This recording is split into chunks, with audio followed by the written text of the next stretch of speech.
들어왔습니까? 예. 저 기분 나빠서 진행 안 할 겁니다. 왜요? 실시간 채팅창에 예. 질문이 있습니다. 네. 이프로님 실물 잘생기셨나요? 이런 질문을 어떤 분이 하셨어요. 무슨 의미지? 바로 클로즈업 됐어. 무슨 의미일까요?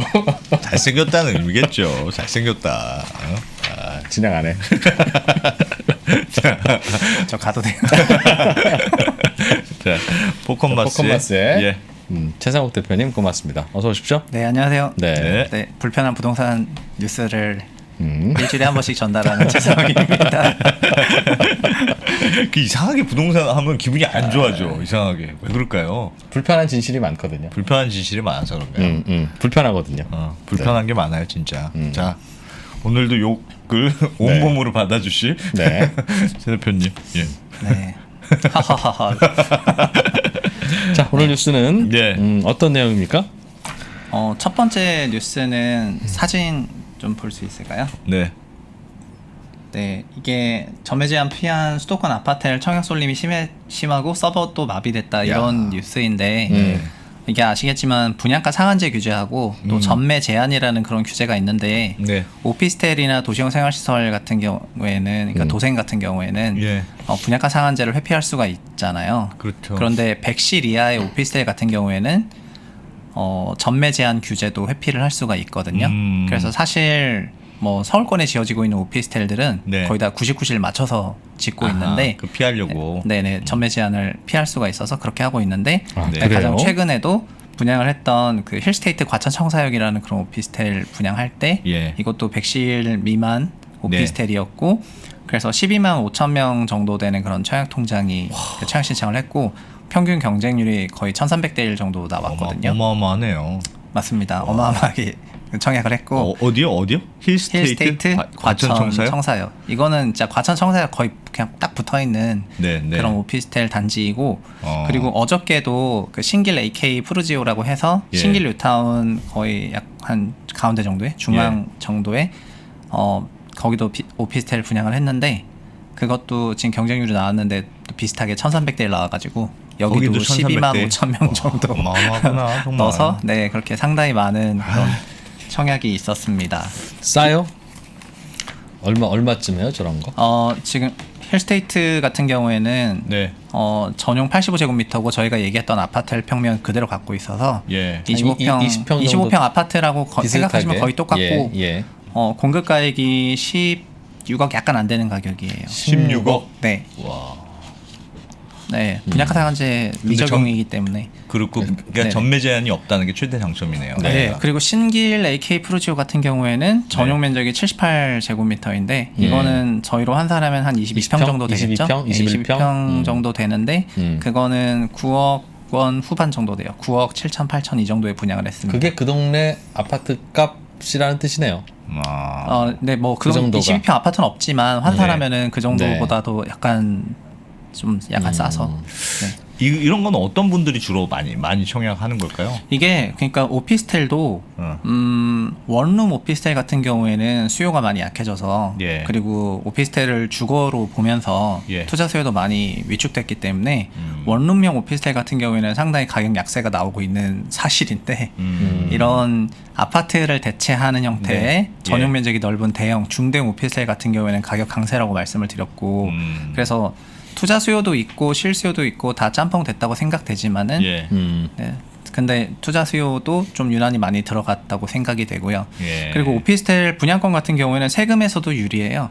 일반적으로 주택 같은 경우는 1년 미만 양도세가 70%, 1년 네. 이상 2년 이하는 60%인데 예. 네. 주택 외 분양권 같은 경우에는 50% 40%거든요.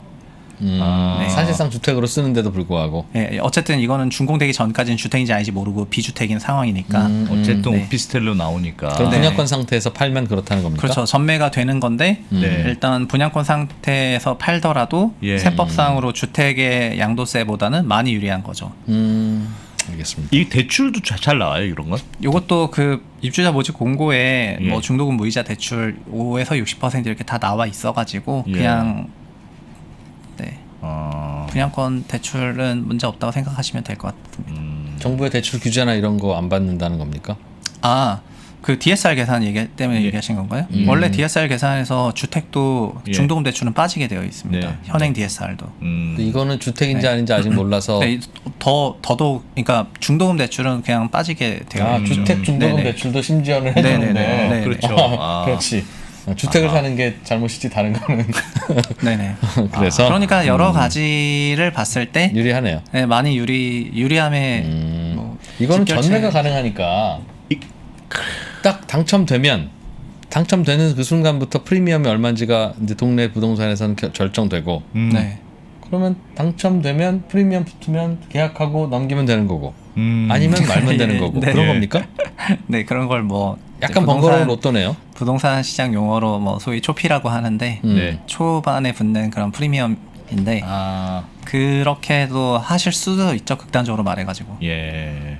그게 대부분의 경쟁률을 올린 요인인 것 같은데요. 저도 그렇게 그렇죠? 생각합니다. 그게- 이거는 진짜 그러니까 좀 선수들이 하는 건가? 그럼 선수들이? 아니요, 아니, 그냥 12만 부지런한 5천 부지런한 분이 그냥 하면 되는 거예요? 나는 안 네, 기자가 선수만은 안 아니고 부지런한 거예요. 네, 이게 어느 정도 정말. 그 기존 아파트 대비해서 네. 약간의 룸이 있고 아. 그 다음에 어느 정도 현실 가능성이 있다고 생각하니까 넣으시는 네. 거죠. 이거는 뭐 청약 통장도 필요 없고 네, 뭐 이건 주택수 오피스텔 같은 관계없고. 경우에는 맞아요. 오피스텔 같은 경우에는 청약 통장 필요 없고 100% 추첨 방식이기 때문에 추첨, 말 그대로 추첨만 순수하게 운에 의해서 당첨이 되거든요. 아.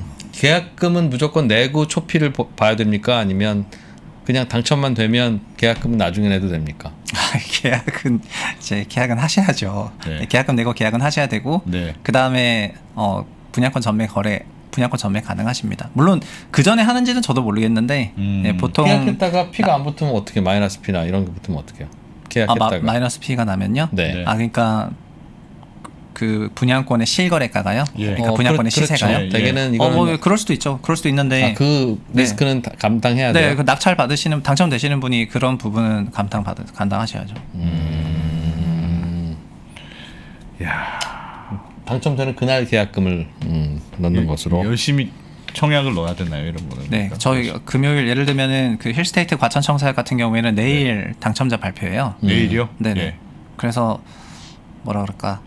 1,300대 1의 경쟁률을 이거 완전 뽑기로 완전 뚫으시고 그냥 말 그대로 뽑기로. 타임마다 다른데 평균이 1,300이고 지금 사진에 나오는 게 여긴가 보네. 네, 맞습니다. 여기서 이제 이런 이미지도 준비를 했네요. 야, 저 과천청사역 바로 앞에 있고 바로 건너편에 있는 거, 네, 바로 옆에 네. 있는 거군요, 저게. 네. 저도 막갈리 과천에 한 2년 살았었는데 예. 네, 과천청사역 앞이 좀 번화가잖아요. 예. 번화가여가지고 그 무슨 시민 운동장 뭐라 그러죠? 그 시민 체육관 같은 데도 있고 그러는데. 네, 거기 저- 바로 건너편인 모양이네. 네네. 역 가깝고 어쨌든 뭐 출퇴근할 때는 편할 것 같습니다. 저 그 위치 같은 경우에. 위치는 좋은 근데 것 분양가 같은데? 상한제를 피해서 거의 네. 시세에 맞춰서 분양했기 때문에 분양가 싼 건 아니고 사실 상당히 높은 높은데도 편이었는데도 불구하고. 약간 규제로부터 자유롭지 않습니까? 네, 그런 부분이 자극한 게 아닌가. 알겠습니다. 모를 근데- 거라고 생각하는 사람들이 많다는 뜻이네요.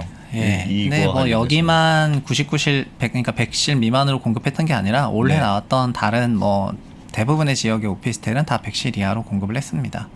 왜 100실 이하는 그걸 면제해 주죠? 그 뭔가 정책의 취지가 있을 것 같은데. 모르겠습니다. 우리 법에 이런 게 너무 많아가지고 취득세 중과 배제도 공시 1억 원 이하 배제되듯이 네. 네, 이런 게 많은 것 같습니다. 취득- 취지는 공시 이하 네. 1억 이하는 취지는 이해는 돼요. 그러니까 저렴한 주택까지 우리가 굳이 거래를 규제할 필요까지야 뭐 있습니까? 네. 예. 백실도 이런 겁니다. 대단지 같은 경우에는 막 분양 청약 어떤 붐을 일으킬 수가 있는데 네. 소형 단지 같은 경우에는 조그맣게 어느 하는 정도의 거는, 그런 투자 수요를 유입시키기 위한 유인책이 아닌가 이렇게 생각합니다.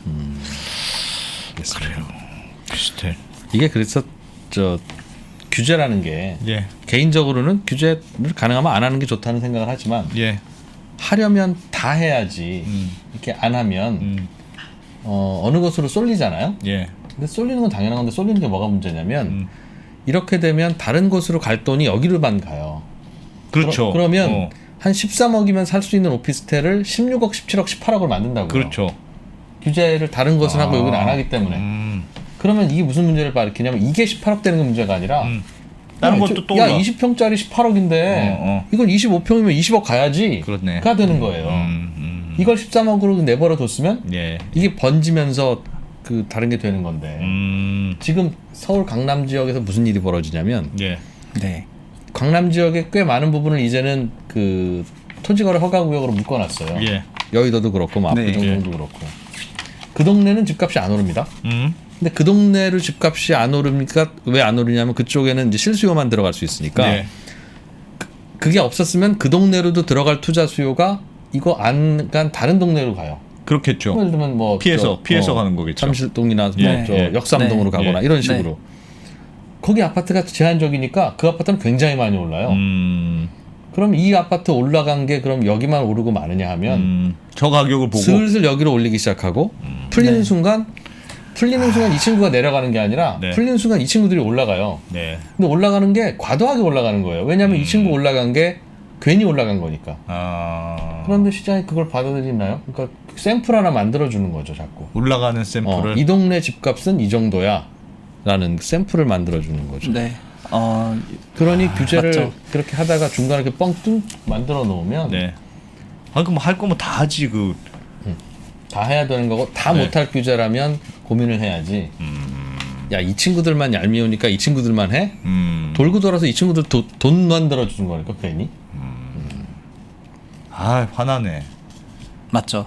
네. 약간 거래의 레버리지라고 부르고 싶네요. 예. 네. 왜냐면 그러니까 풍선 효과가 나서 예. 저희가 부동산이라는 건 사실 늘 상대 비교를 하지 않습니까? 네, 네. 그래서 어느 지역 안에서는 항상 우위와 열의가 있었고 예. 그래서 그런 것들이 지식 체계로 쌓여가지고 이렇게 아하. 전수되고 있는데 네. 특정 어떤 상품군이 묶이고 지역이 묶이고 하면서 말씀하신 그런 현상이 많이 일어나요. 그러니까 요새는 실거래를 보면은 상상을 초월하는 그런 호가들이 많긴 하거든요. 예. 네, 그래서 진짜 깜짝깜짝 놀랄 때가 많은데 네, 하여튼 그것도 그런 영향이라고 생각합니다. 알겠습니다. 네, 다음 네. 뉴스는 두 번째 뉴스는 뭐냐면은 네. 이거는 전세 관련한 건데 네. 요즘에 사실 전세 가격이 2020년 7월에 임대차 3법을 추진하면서 전세가가 많이 올랐지 않습니까? 예. 네, 그런 약간 일종의 결과물 같은 뉴스이긴 한데요. 서울시의 전용 면적 85제곱미터 미만의 그런 국민주택 규모죠. 34평. 예. 이런 아파트가 전세 가격이 15억 원을 넘는 단지가 2018년에는 3개 단지였는데 네. 이게 8개, 33개, 그리고 올해는 53개 단지까지 올라왔다는 그런 기사이고요. 그러니까 매매 가격 아니고 전세 가격 15억 초과이고 전세가 10억은 사실 거의 초고가 전세라고 예. 불러도 될 것 같은데 그렇죠. 그게 강남구에 26개 단지가 있고 서초구에 21개 단지가 있어요. 그래서 저도 이번 주에 어마어마하구나, 그 주간 진짜. 타임에 네. 시간을 들여가지고 서초구에 이런 초고가 단지들을 한번 돌아보긴 했거든요. 네. 네, 근데 돌아보면서 상당히 여러 가지 충격을 받으셨습니까? 아니 뭐라 그럴까 여러 가지 일들이 많이 발생을 해가지고 네, 뭐, 어떤 일들이요? 전세를 보러 갔어. 비싼 전세? 네, 고가 비싼 전세 전세? 알아보러 고가 전세? 갔는데 네. 그러니까 가서 전세 네. 좀 알아보러 왔다 이렇게 네. 얘기했더니 일단 행색을 봐 위아래로 바로 한번 쳐다보자. 행색을 딱 보더니 네. 첫 마디가 25평 전세 없는데 뭐 이러 나 정말 그래가지고 행색을 일단 보는구나. 그래서 위아래로 한번 내가 쳐다보고. 조금 너무 프리하게 왔나? 네, 너무 네. 캐주얼을 입고 왔나? 약간 어. 이렇게 생각을 해가지고 예. 제가 25평 전세를 보는 게 아니고 34평 국민주택 예, 예. 34평 전세를 네. 찾고 있다 이렇게 얘기를 하니까 그 다음 말이 뭔지 알아요? 네. 비싼데? 나 진짜 정말 제가 가도 그럴 것 같아요. 나 정말. 그래가지고 그러니까 비싼 건 알겠는데 네, 비싸서 네. 얼만데요? 이렇게 예. 물어봤거든요. 그랬더니 예. 정말 비싼데? 이런 게 진짜 3번 있었습니다. 3번 있었고요. 네. 그래가지고 그런 경우를 3번 당했다고? 네. 네. 그럼 본인의 행색이 문제인 거예요. 그냥 그날만 그렇게 한 게 아니고 예. 그래서 이번 주에 다닐 한 때마다? 여러 요일을 갔는데 하루에 한 번씩 그런 경우 꼭 있으니까 좀 제가 후지게 생긴 건가 좀 기본이 하여튼 15억 이상이다. 여기는 기본이 15억 이상이니까. 네네. 그리고 더 그 통화하는 와중에 언제 예. 입주할 거냐고 물어보셔가지고 예. 네. 뭐 초등학교 입학을 해야 되는 게 있어가지고 3월 전에 입주했으면 좋겠다 이렇게 예. 얘기를 했더니 예. 이제 전화를 해본 다음에 네. 뭐 어느 단지 보통 요새 공동중개도 많잖아요. 네. 그래서 전화해가지고 어느 단지 어떻게 알아본 다음에 그 매물 있는 거예요. 그래서 네. 있는 거예요. 근데 12월에 들어와야 된다고요? 근데 이 손님은 3월에 오신대요. 그럼 안 되겠네 하면서 또 덜컥 전화를 끊으셔가지고 저는 3월 전에 간다고 하는데 된다고 한 거지 3월에만 된다고 한 건 아니었는데 물어보지도 않고 또 끊으셔가지고 행색이 문제셨네. 행색. 뭔가 성의를 다하고 싶지 않은. 네, 그래서 그러니까 뭐라 그럴까 하여튼 이런 여러 가지 했어요. 근데 정말 이 전세 가격이 어느 정도로 상승을 했냐면은 예.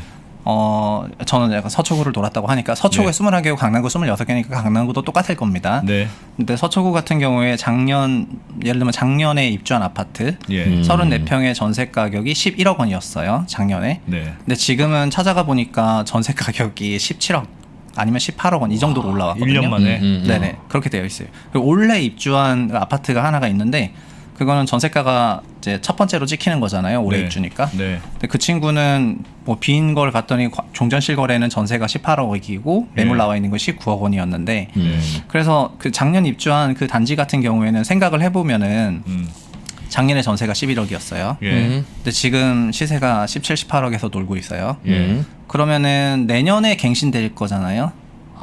작년 계약하신 분들이. 네네. 2년. 예. 내년에 갱신되실 건데 그럼 그분들은 갱신권 쓰고 싶으시겠죠. 그렇겠죠. 예. 네, 왜냐하면 나오는 순간 전세가 상승폭이 굉장히 크기 예, 때문에. 예. 그래서 내년에도 이런 고가 전세가가 급격히 상승했던 지역에서는 전세가 안 나올 것 같더라고요.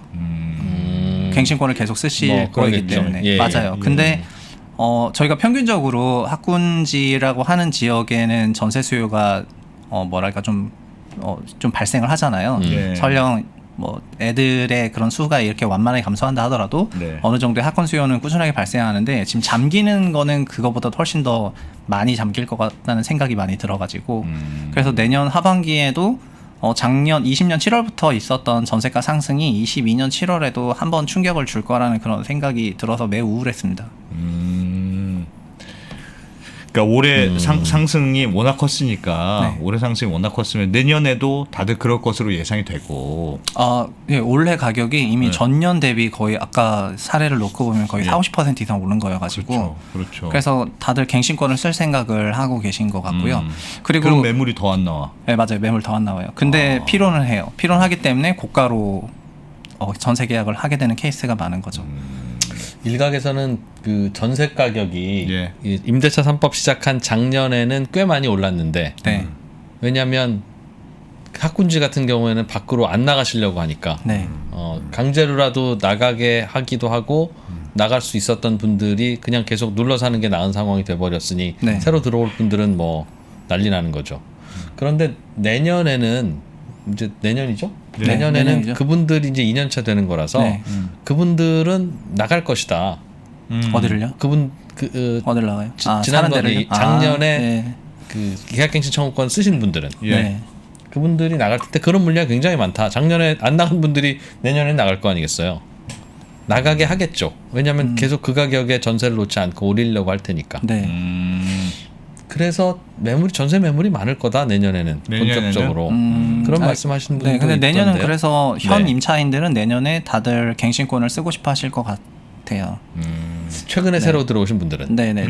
그러니까 작년에 계약하신 분들 같은 경우에는 네. 작년에 새로 계약 새로 계약한 작년에 분들은, 신규 계약을 하신 분들은 갱신권을 거의 무조건 당연히 당연히 쓰실 것 쓰겠죠. 같아요. 근데 작년에 쓰겠죠. 이미 거주하셨다가 이제 임대차 네. 3법을 맞은 분들은 계약갱신 청구권을 써서 지금 이제 3년째 내년에면 네. 4년째 거주하는 분들일 테니까 네. 그분들은 작년에 이미 쓰셨다면 그러면 내년에 신규 전세로 들어가셔야 되잖아요. 그렇죠. 그런 경우에는 상당한 전세가 상승을 경험하셔야 그분들은 돼가지고 어차피 나오시면 공급도 하나 나오지만 네. 수요도 하나 수요도 생기니까 또 있으니까. 네. 별로 큰 도움이 안 되나? 네, 별 도움 안 될 것 같습니다. 그리고 하나가 더 있는 게 그러다 보니까 지금 전세 가격의 상승폭이 너무 커가지고 예. 이게 현재 거주하시는 분들도 그런 생각이잖아요. 저희가 학군지를 가가지고 전세를 사는 거는 네.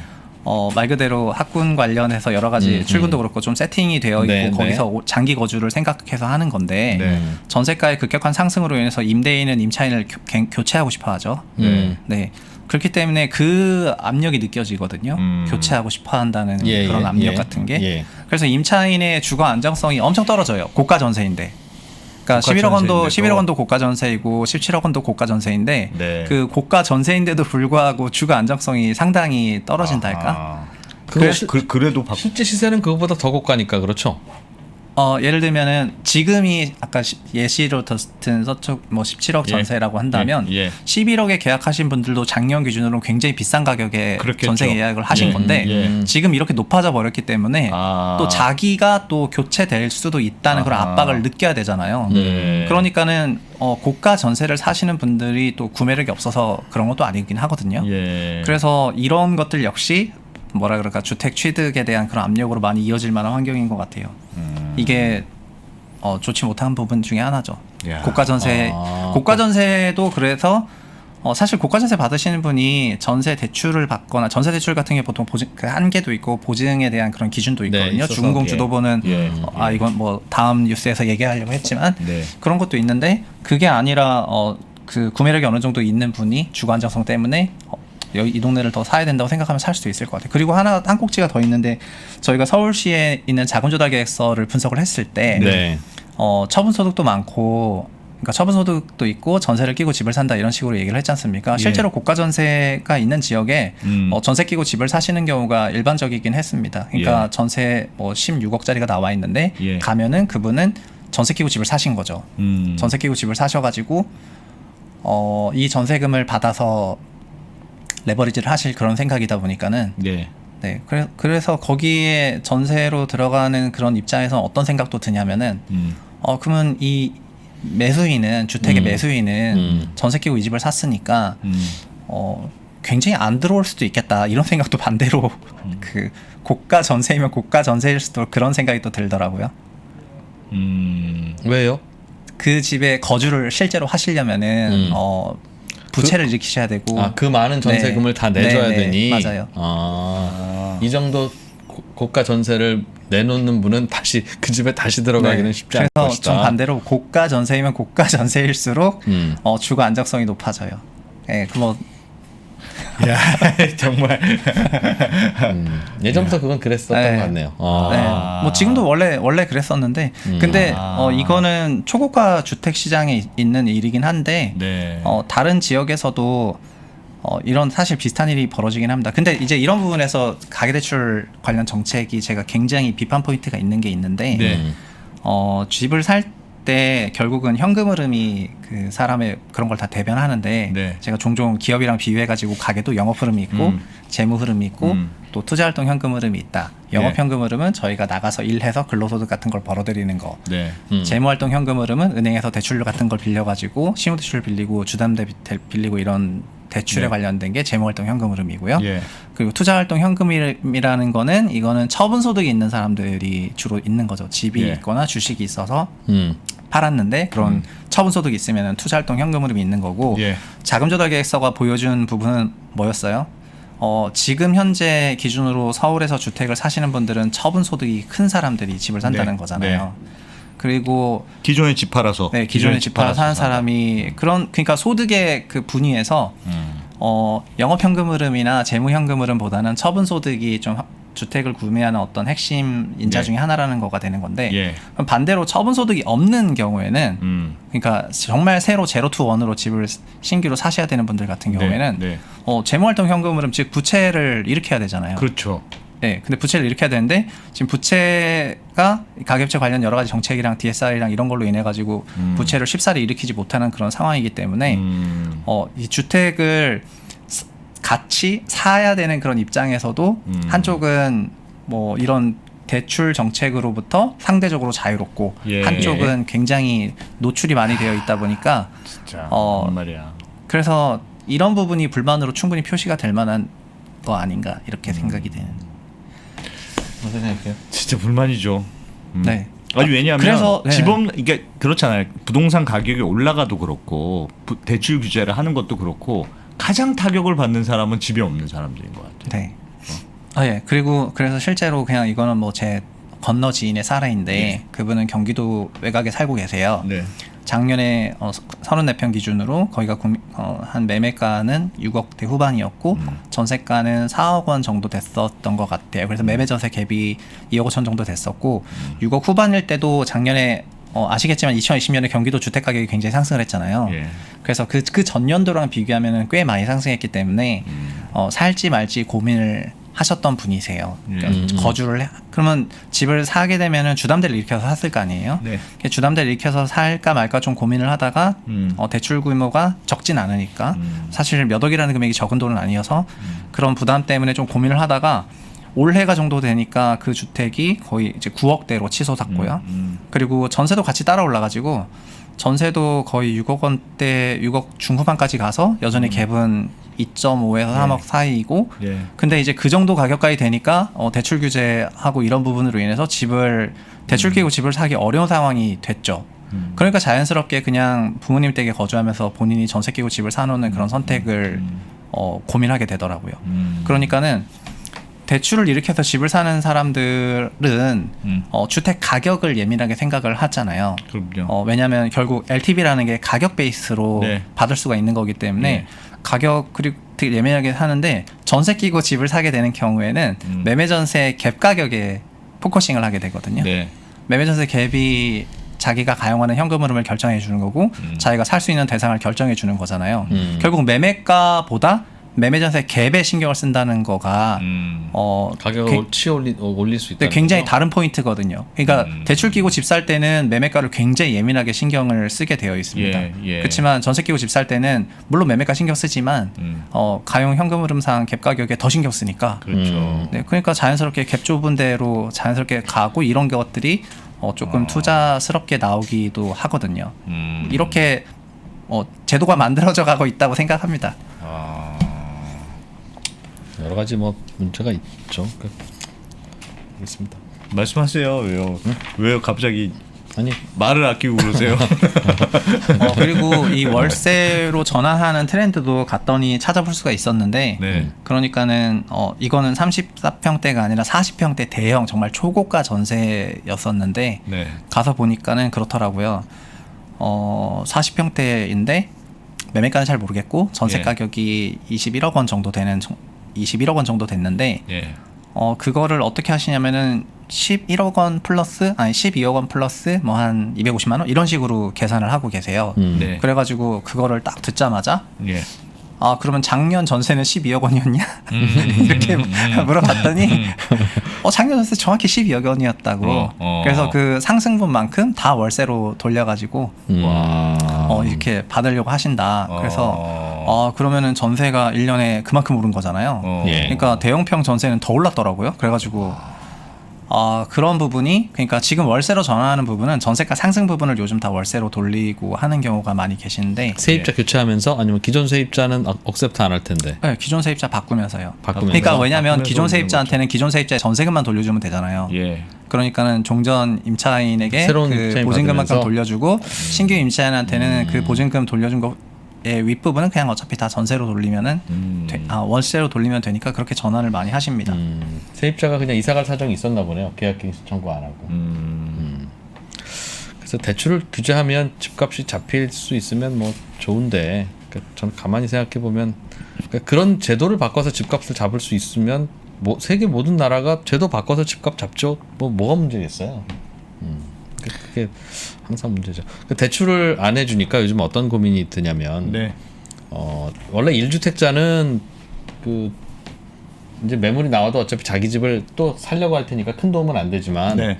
요즘 이제 많이 올랐으니까 예. 나 무주택으로 바꾸고 집 팔고 기다렸다가 아래에서 사야지 라고 하는 수요 그 투자도 있을 수 있어서 사실은 1주택자 매물도 나오려면 나올 수 있어요.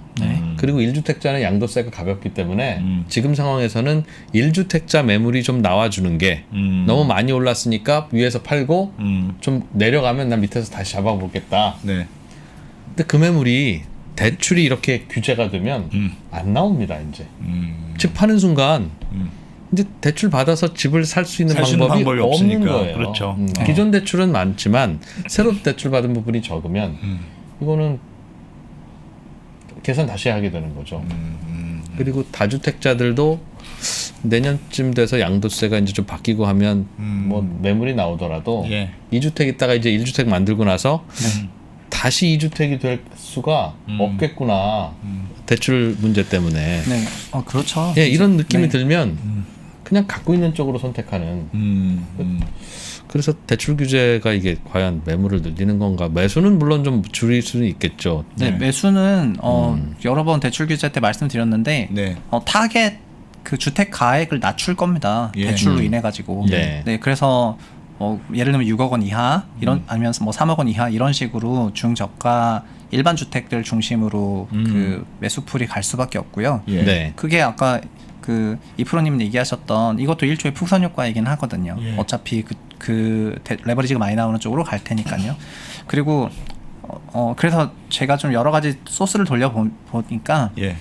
이런 전세 가격이 올라가지고 시장 분위기가 굉장히 올해도 매매 가격이 큰 폭으로 상승을 했잖아요. 네. 그래서 전세 가격 상승이 아까 자조서상 구매도 그렇고 네. 고가 전세 끼고 주택을 추가로 취득할 수가 있고 예. 이런 부분이 주택 가격 상승에도 영향을 미쳤다고 생각해서 그래서 사실은 전세 대출 규제도 한 해 만에 네. 이제 그렇게 네. 나왔었던 것 같고 이게 다 연결된 거잖아요. 예. 그러면 결국에는 전세 가격 안정화 정책이라는 게 어느 정도 필요하다고 생각이 되는 건데 그 전세 가격 안정화 정책이라는 거를 또 똑같이 전세 대출 규제로 그 해소하려고 하고 있잖아요. 그래서 이게 세 번째 뉴스도 그냥 보면서 전세 네. 이슈를 예, 같이 예. 다 얘기하면 좋을 것 같습니다. 이것도 15억 고가 전세. 네, 이거에 누가 왜 뭐냐면은 대출 나왔죠? 아직 확정은 아닌데 예. 이런 고가 전세 9억 원 저희가 9억 원 넘는 아파트를 고가 주택이라고 하고 10억 넘으면 예. 초고가 주택이라고 하니까 전세도 9억 넘는 건 고가 전세, 10억 넘는 건 초고가 전세라고 그냥 네이밍 네. 한번 하겠습니다. 예, 네. 근데 9억이나 15억을 넘는 그런 초고가 전세에 대해 가지고 이것도 전세 대출을 받을 수가 있는데요. 네. 근데 서울보증에서 보증해주는 그런 전세 대출 프로그램만 받을 수가 있거든요. 예. 네, 근데 이거를 아직 뭐 확정은 아니지만 서울보증에서도 그냥 고가 전세나 초고가 전세에 대해서는 보증 프로그램을 돌리지 않겠다는 형태로 예. 제도를 바꿀 것 같아요. 결국에는 고가 전세나 초고가 전세인 경우에는 그 전세금을 순수하게 자기가 조달을 해야 되는 거죠. 예. 그래서 오늘 예.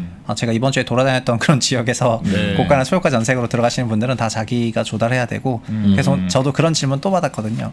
아까 그 현금 있으세요? 뭐 이런 거네요. 아니요 대출 받으실 거예요? 이 질문. 나 4연타로 4번 연달아 맞으니까 정신이 혼미해졌는데 25평 없어요 하고 대출 받으시려고 하는구나. 대출 그렇게 많이 안 나오는데. 네, 저 완전 혼미했습니다. 25평 없어요. 뭐 전세 대출이 지금 어디서 대출을 받아도 5억까지밖에 안 나오죠. 그건 전세 상한 금액이 전세 대출 캡이 그렇죠. 그렇죠. 네 맞아요. 예. 네네.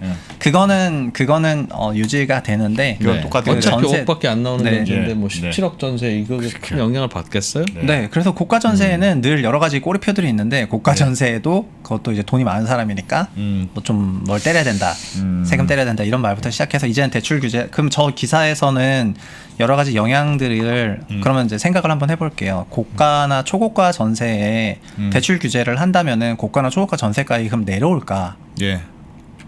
아닐까? 아까 제가 돌아다니면서 말씀을 드렸지 않습니까? 예.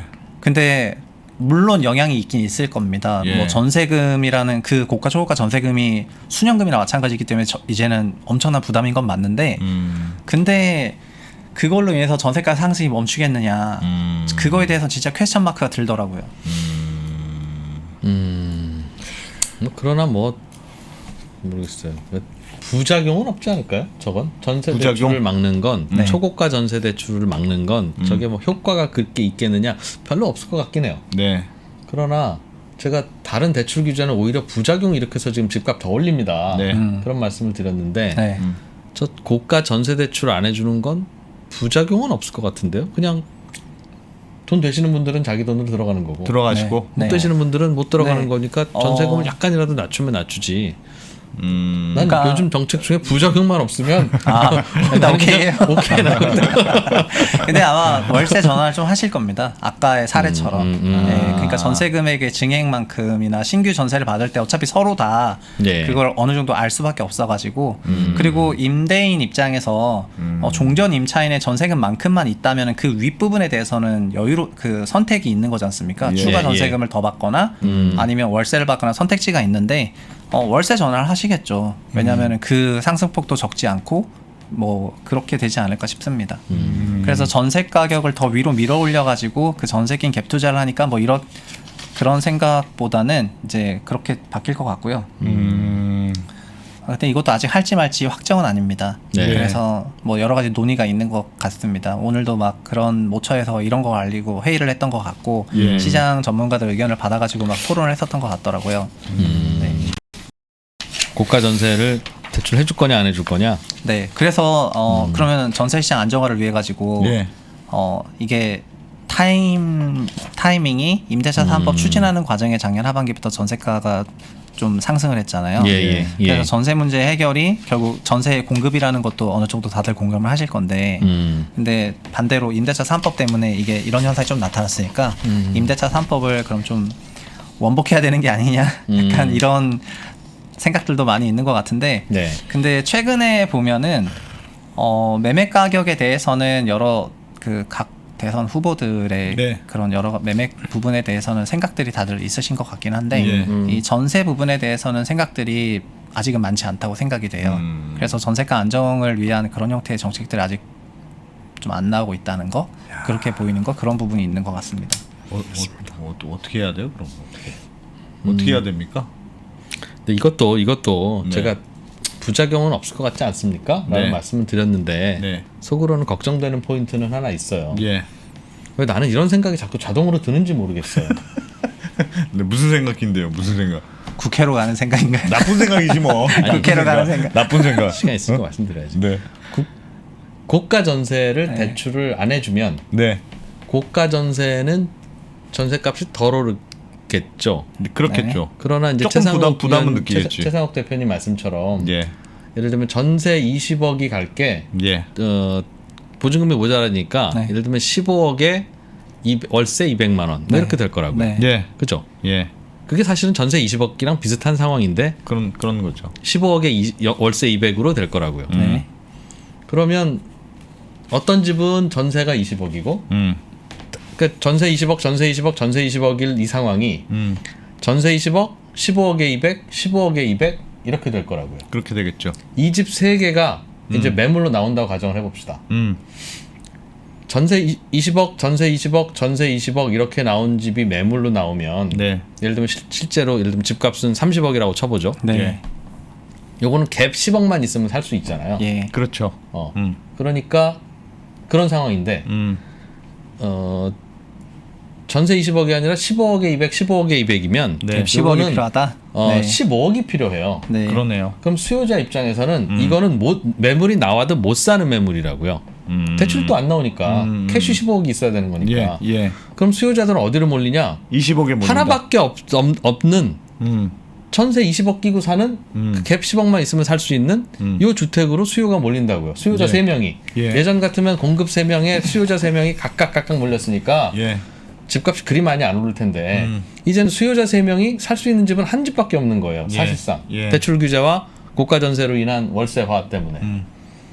그러면 이 집이 3대1 경쟁이니까 또 오르겠죠. 그러니까 결국은 이게 그렇게 또 가격을 끌고 올라간다. 또 한 집이 또 아까 전 얘기랑 비슷하네요. 풍선 네. 효과가 결국 그런 거예요. 네. 지금 사실 그래가지고 주택 가격 지표라는 게 시가총액 베이스여서 네.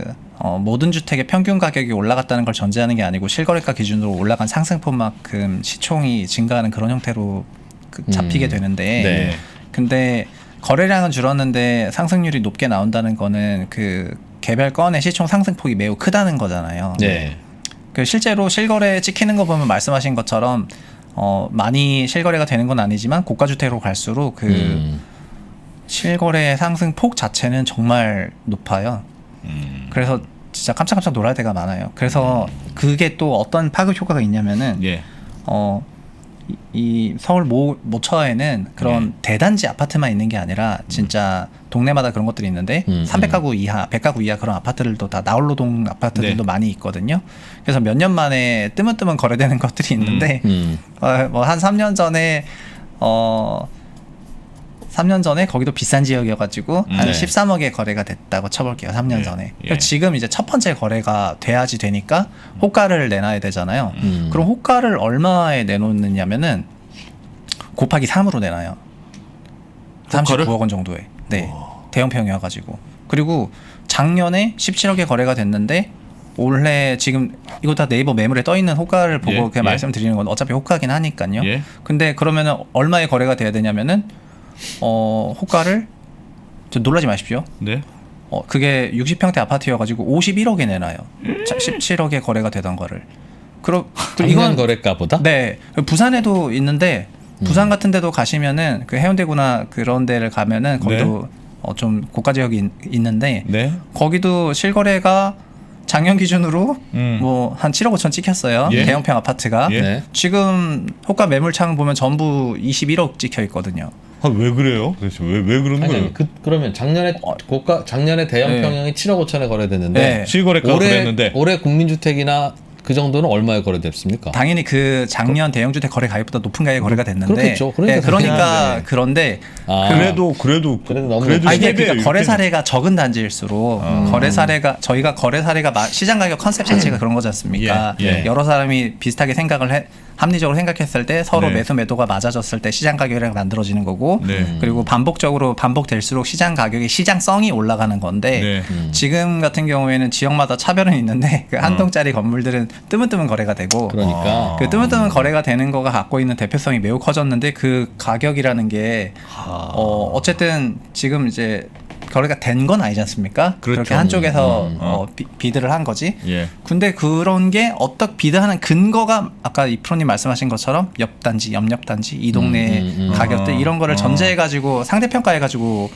제시를 하게 되잖아요. 예. 그러니까 완전 근거 없는 가격은 아니거든요. 예. 근데 이런 식으로 형성이 돼갖고 그러니까 거래가 적지만 한 건 한 거래가 건이나 되면 되면은 실거래가가 되는 시총 상승폭이 그냥 확 상승해가지고 가격 상승 지표가 여전히 두 자릿수 나오는 거죠. 아니 그러니까 저는 예전부터 그 부동산 거래원을 해야 된다 뭐 이런 얘기 있었잖아요. 부동산 금융감독원 같은 네. 부동산 감독원 이런 거 만들어야 되느냐 마냐 뭐 이런 논란이 있었는데 예전에 왜 보도해 보면 그런 거 많았잖아요. 아파트에 그 엘리베이터에 카톡방 주민들끼리 카톡방 만들어가지고 뭐 호가 낮게 내놓으면 급매물 나 돈이 필요해서 급매물 내놨다 그러면 카톡으로 지금 장난합니까? 당장 내리세요.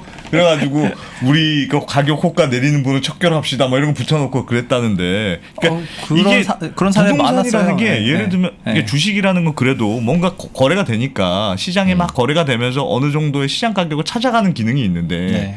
부동산 한 건만 거래되면 그게 바로 실거래가가 되잖아요. 네네. 그러니까 호가를 막 내놔. 호가를 내가 막 10억을 불리든 20억 불리든 분위기가 떠서 호가를 높여.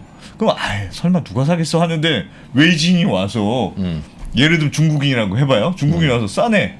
그 10억 높은 것도 그냥 딱 사. 그럼 그게 바로 실거래가가 되잖아요. 그럼 거기서부터 시작되는 거야. 그러니까 제가 그 부동산 그 감독원이라는 게 만든다고 논의했을 때 저는 진짜 그게 필요하다고 생각했거든요. 왜냐하면 부동산이라는 게 너무 거래량이 적은데도 네. 한 번 거래되면 그게 실거래가로 형성이 돼버리니까 네. 바로 그 가격이 기준점이 돼버려요. 누군가 소위 호구가 와서 한 번만 거래하면 그게 거래. 그러니까 근데 그걸 어떻게 막죠? 부동산 거래원이 있다 하더라도 아니 물론 다 막지 못하겠죠. 하지만 예를 들면 장난치는 거나 네. 카톡에서 네. 예를 들면 낮은 가격 하면 그건 말 그대로 담합이잖아요. 담합. 근데 저는 급전이 필요해서 팔고 나가려는 주민이 네. 동네 주민들의 등살에 못 이겨서 가격 그걸 안 판다? 그럼 이해가 안 가는데요. 아니 뭐 어차피 물론 다시 또 어른들이고 물론 그런 말을 할 수는 있으나 기존 네. 주민들은 네. 그럼 본인들이 사주든가 비싸게. 뭐 앞에 가서 아니 뭐라고 막 그런 뭐라 한다니까. 그럴까 그런 어떤 중개 법인 중개 사무소를 대상으로 보이콧하는 행동들은 예. 몇 년 전부터 나오긴 했었죠. 네. 예, 여러 가지 지역에서 그러니까 이제 그 매물 올려놓은 네. 부동산은 우리가 거래 안 하겠다. 그러니까요. 네네. 그러니까 그렇게 그 톡 보이콧을 하고. 네네 그렇게 톡하고 그래서 그 중개 사무소에도 그 팜플렛 붙여놔가지고 네. 막 자기의 억울함을 호소하고 이러면서 서로 한데. 갈등이 됐었던 게 있었고요. 근데 이 고가나 초고가 주택 같은 게 사실 고가 초고가 주택은 여유가 있으신 분들이 거주하시는 거고 예. 그래서 상대적으로 그런 일반적인 주택들 6억 원 이하 일반적인 주택을 대출 끼고 집을 사는 이런 거랑은 굉장히 거리가 멀다. 뭐 남의 세상 얘기다 이렇게 생각하실 수도 있는데 이런 고가나 초고가 주택에서 이 매물이 굉장히 잠기고 매매나 전세나 다 마찬가지로 말씀하신 것처럼 그로 인해서 일종의 약간 왜곡도 존재한다고 저는 생각은 해요. 예. 그런 것들이 결국 시장 전체에는 지표 상승이라든가 이런 부분으로 연결이 되잖아요. 예. 그렇기 때문에 여기서 그렇게 좀 시장성을 해치는 그러니까 막 계속 잠그게 하고 이런 것들은 좀 사라지게 하는 게 맞는 것 같아요. 그래야 전체적으로 지금처럼 이렇게 왜곡된 큰 영향을 미치는 거에서 좀 내려오지 않을까 이렇게 생각합니다. 그래서 전세 계약을 요즘에 이런 지역의 전세 계약을 할 때는 네. 특약으로 뭐가 붙냐면은 네. 4년 거주 가능한지 특약이 붙더라고요. 4년 거주 가능한지. 네, 그러니까 4년 거주 가능하게 그러니까 이게 무조건 그거 쓸 거다. 왜냐하면 아까 말씀드렸던 것처럼 작년 하셨던 분이 올해 그 약간 불안함을 느끼지 않습니까? 예. 2년에 네, 혹시 혹시 집주인이 들어온다고 할까봐. 네, 그러니까 특약에 되도록이면은 전세가를 높이더라도 그런 거를 2+2 보장 약간 이런 아하. 식으로 특약을 달더라고요. 그렇게 달아도 돼요? 그렇게 달아. 어차피 둘이 하는 거니까? 그렇게 계약하는 거니까요. 네. 그럴 경우에는 집주인이 들어왔을 경우는 손해배상한다.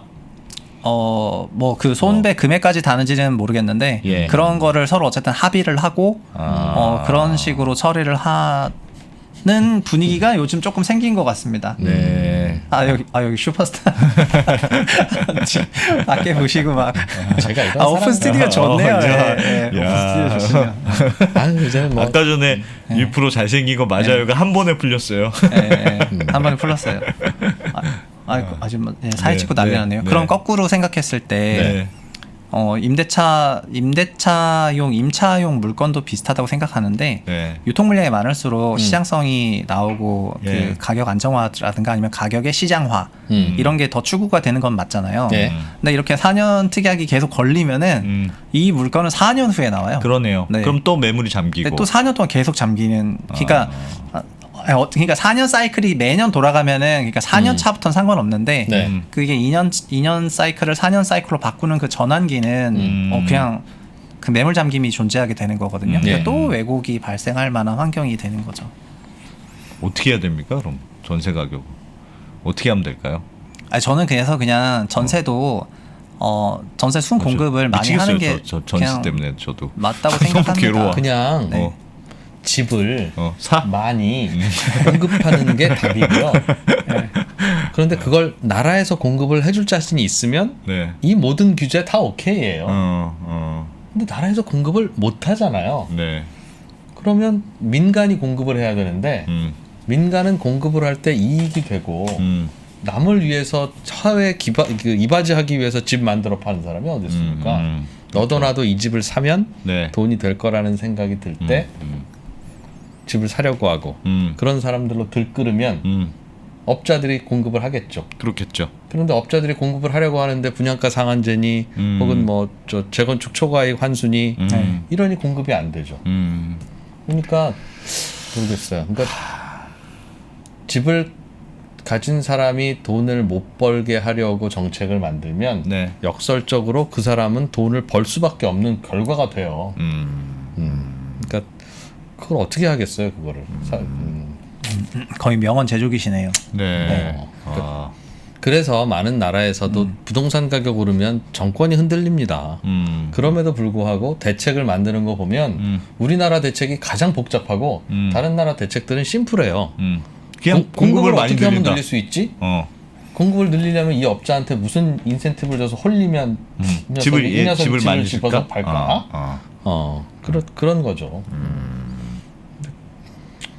모르겠어요. 이걸 배워야 되는 건지 잘 모르겠어요. 근데 굉장히 이제 고민거리죠. 네. 제가 걱정하는 건 앞으로 10년의 문제가 앞으로 한 10년 후가 지나서 이제 20년 정도 되면 네. 우리나라 주택은 다른 나라 주택과 달리 시간이 남으니까 이제 2%가 예. 거리는 떨어진 것 같아서 말씀드리는 네. 거예요. 네. 다른 나라와는 달리 우리나라는 주택이 매우 고령화되고 있어요. 그렇죠. 다른 나라는 주택 수명이 되게 길어서 예. 빨리 안 얼어도 되는데 우리나라는 주택 수명이 별로 안 길어서 한 30년 되면 부셔야 되는 집들이 굉장히 많이 몰려 있다고. 처음에 지을 때 그냥 급하게 지어서. 근데 그거 재건축 아마 쉽지 않을 거예요. 왜냐면 왜요? 그런 대단지들을 재건축하려고 보면 지금부터 25년밖에 안 됐어도 너 빨리 재건축해. 네. 빨리빨리 재건축해야 재건축을 한꺼번에 못 하거든요. 한꺼번에 예를 들면 신도시에 있으면 한꺼번에 재건축 시기가 한꺼번에 돌아오는데 그러니까 예를 들면 일산을 재건축해야 될 거 아니겠습니까? 네. 100년 후에 그 아파트 계속 할 수 있는 게 아닐 거잖아요. 그렇죠. 그런데 예를 들면 40년 돼야 재건축해 준다고 내부적인 규정을 만들어서 해주기 시작하면 그때부터는 이제 하나씩 재건축을 해줘야 되는데 다 재건축해야 돼. 다 낡았잖아요. 다 낡아 있잖아요. 그러니까 그 순서대 그렇다고 다 재건축을 한꺼번에 하면 여기 있는 사람들 어디 가서 삽니까? 그러니 5분의 1, 10분의 1, 20분의 1씩 잘라서 재건축을 할 수밖에 없어서 네. 이렇게 집단적으로 한꺼번에 낡아가는 주택은 재건축을 다 하려면 기간이 길게 걸리니까 네. 처음에 하는 재건축은 이 정도면 쓸만한데 하더라도 시켜줘야지. 그래야 마지막에 무너지는 아파트가 없어요. 예. 근데 지금은 계속 다 뒤로 미루고만 있잖아요. 그래서 불안한 건 아마도 한 10년을 이렇게 계속 미루다가 재건축을 안 하면 이제는 진짜 재건축하려고 할 땐 못 할 거예요. 하려는 사람들은 되게 많은데 제가 하려는 아파트는 많은데 이제는 재건축을 해주는 게 지금은 가격 올라가는 것 때문에 불안해서 못 해주지만 예. 이제는 여기들을 재건축해주기 시작하면 대체 주거지가 없기 때문에 다른 데 옮겨가서 살아야 되는 게 없기 때문에 못 해줄 거라고. 한꺼번에 재건축 들어가면 전세 난리 납니다. 그렇죠. 안 전세 돼. 난리 나요. 난리 나. 그런데 그 아파트가 지어진 연령대를 보면 네. 갑자기 많다고요. 그러니까 늙어가는 아파트들이 비슷하게 갑자기 고령 한꺼번에 지어졌으니까. 그래서 지금부터 그 계획을 해서 30년밖에 안 됐는데 왜 재건축을 해줘? 이걸 안 해주면 나중에 한꺼번에 다 해줘야 되니까 처음에는 조금 덜 낡은 녀석도 해주고 그래야 나중에 조금만 참 할 수 있는 건데 이렇게 계속 뒤로 밀리면 아마도 어떤 아파트를 재건축을 해줄지에 대해서 선택하는 권리가 정부를 갖고 있을 텐데 허가를 네. 무너지지 않으면 예. 쉽지 않을 거예요. 그러면 아마도 지금은 저희 주민들이 재건축하겠습니다 하면 할 수 있지만 예. 앞으로는 자 재건축을 다 해줄 수는 없고 누구부터 해줄까라고 하면 기부 체납 많이 하는 쪽 뭐 이런 규제가 생기지 않겠습니까? 네, 그러니까 사실 그것 때문에 올해 이사 공급 대책에서 네. 그 공공시행 재건축 방식이 도입됐다고 저는 생각하는 부분도 있는데요. 네.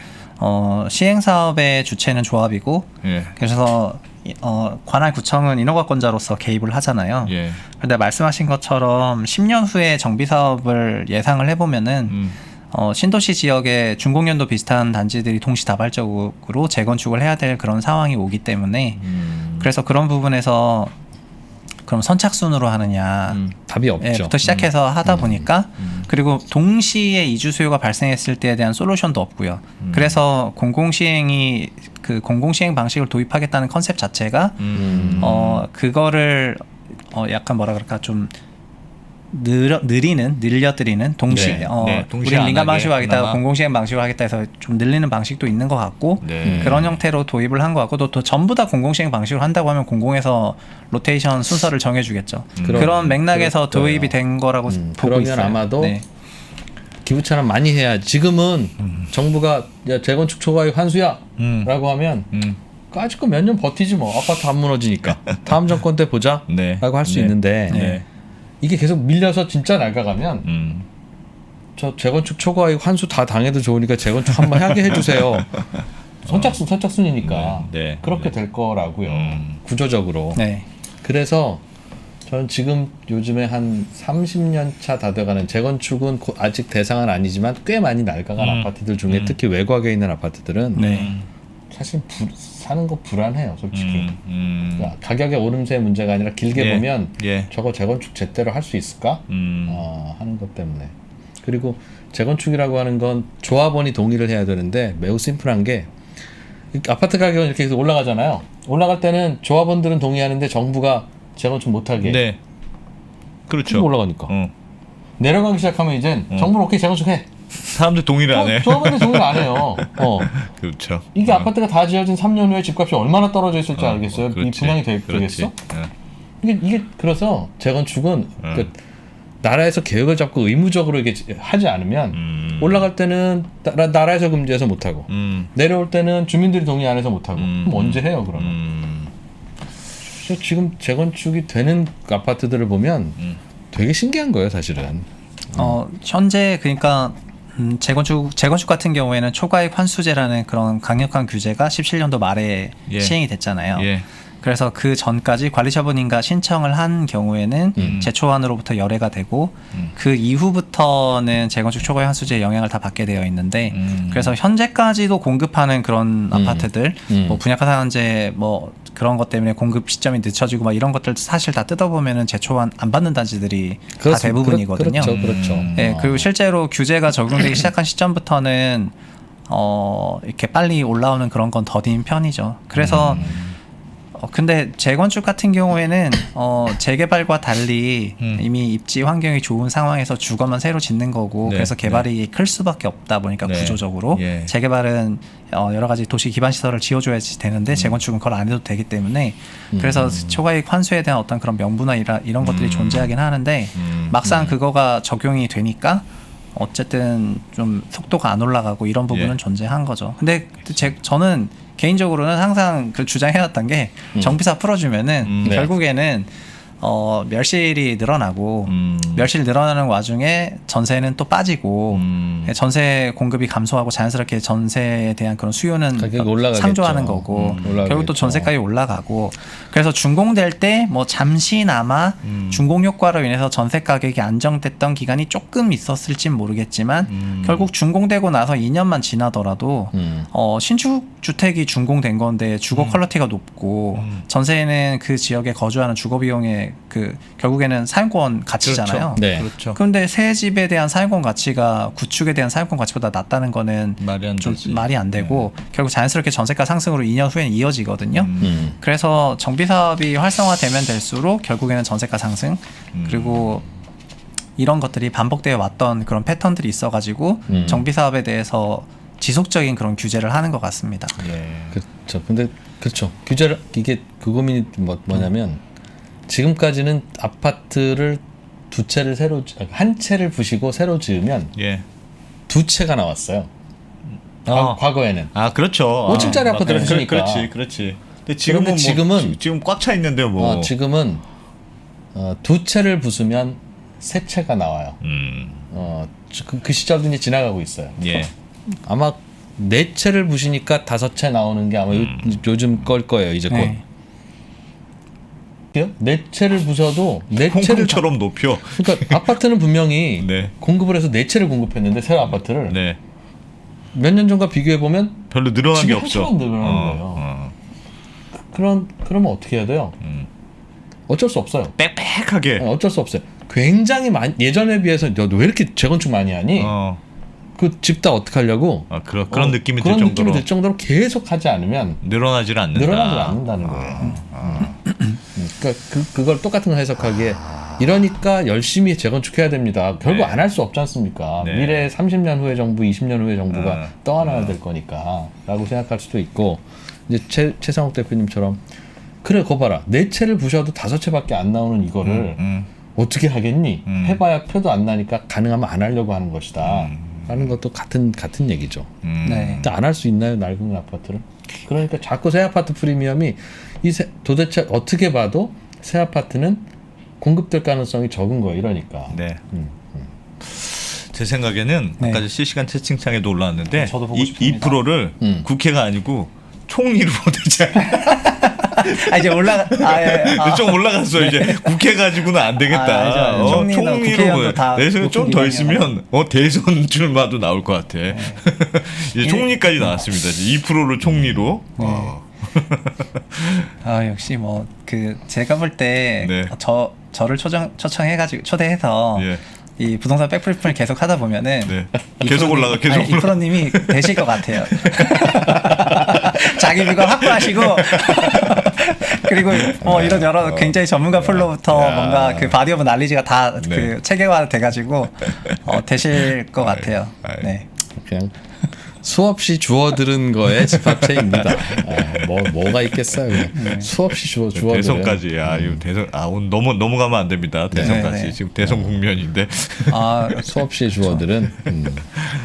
근데 뭐 전체적으로 공감하는 거는 그런 걸 겁니다. 전세 가격 상승이 가파르기 때문에 전세를 어떤 식으로든지 간에 안정화를 시켜야 되겠다는 그런 생각에 대해서는 다들 하고 있는데 납득한 그런 방법을 찾기가 굉장히 어렵다는 부분이고요.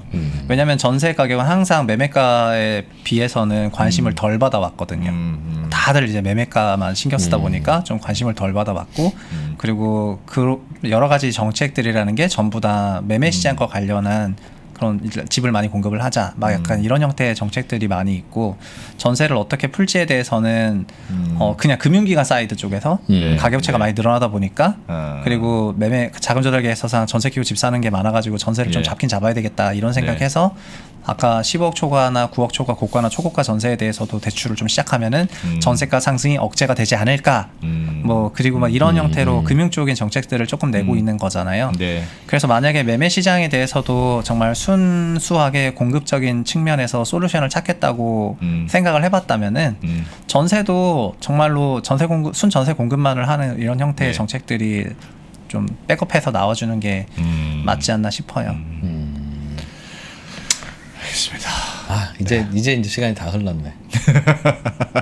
왜요? 오늘 다음부터는 얘기해가지고 최상욱 대표님 시간을 조금만 줄여주세요. 남으니까 막 얘기하게 돼. 남으니까. 오늘 그래서 이진우 정부 얘기까지 나왔어. 야 오늘 진짜 많이 간다. 많이 가. 뭐 이진우 정부요? 진짜 미쳐. 약간 선 넘은 것 같은데. 진짜 많이 간다. 우리에겐 158만 표가 있다. 그러니까 싫은 거야. 여기 오는 분들도 2%가 싫은 거야.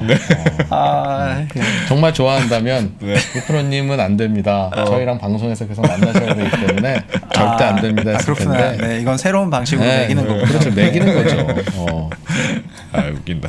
분명 화면에 나가고 있는데 2% 실물은 잘생겼다는 게 사실인가요? 질문을 하질 않나. 아까 여기 오픈 스튜디오여가지고 아까 지나가시는 분이 막 손 흔들면서 셀카 찍어 가셨잖아요. 아까 지금 놀랐어요. 직접 당사자셔가지고 얘기를 안 하셨는데 전 정면에서 봤거든요. 이쪽에서 보여가지고 세 분이나 되시는 분이 막 사진 찍고 난리였습니다. 많은 분들이었어요. 네. 아 그래요? 네. 알겠습니다. 이 정도로 하겠습니다. 그러면. 네. 자, 클로징 해주세요. 마무리하시죠. 네. 오늘 많이 나왔는데. 여러분의 뜻이 정그러하다면 심사숙고 해보겠습니다. 3프로TV와 백브리핑이 마음에 걸리긴 합니다만 어떤 일이 더 중요한 일인지 생각해 보겠습니다. 아이고 재밌네요.